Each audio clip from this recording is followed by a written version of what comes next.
terlalu dekat ya? Ya, enggak sih. Alhamdulillah, kita bersyukur bahwa kalau kita lihat di sini Malaysia Healthcare ini, jadi kita yang mana kita biasanya mau berobat ya kan, kebanyakan juga masyarakat warga Makassar ini berobatnya ke kayak Penang, yang taunya kita itu cuman yang di Penang. Terus ternyata ada Malaysia Healthcare, jadi untuk tanya-tanyanya terus konsultasinya ini lebih terpercaya seperti itu, bahwa kita juga tahu bahwa di sini sudah ada berapa ya, 90-an tadi ya rumah sakit yang ada di Malaysia, dan tentunya terjamin, dan mana di sini kita bisa melihat bahwa fasilitas-fasilitasnya luar biasa. Jadi dari Makassar kita langsung dijemput, bisa langsung dengan paketannya sudah langsung sampai di rumah sakit,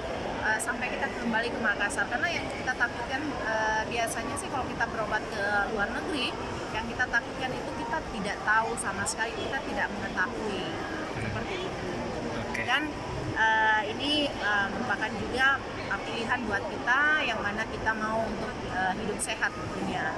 Oke. Ya.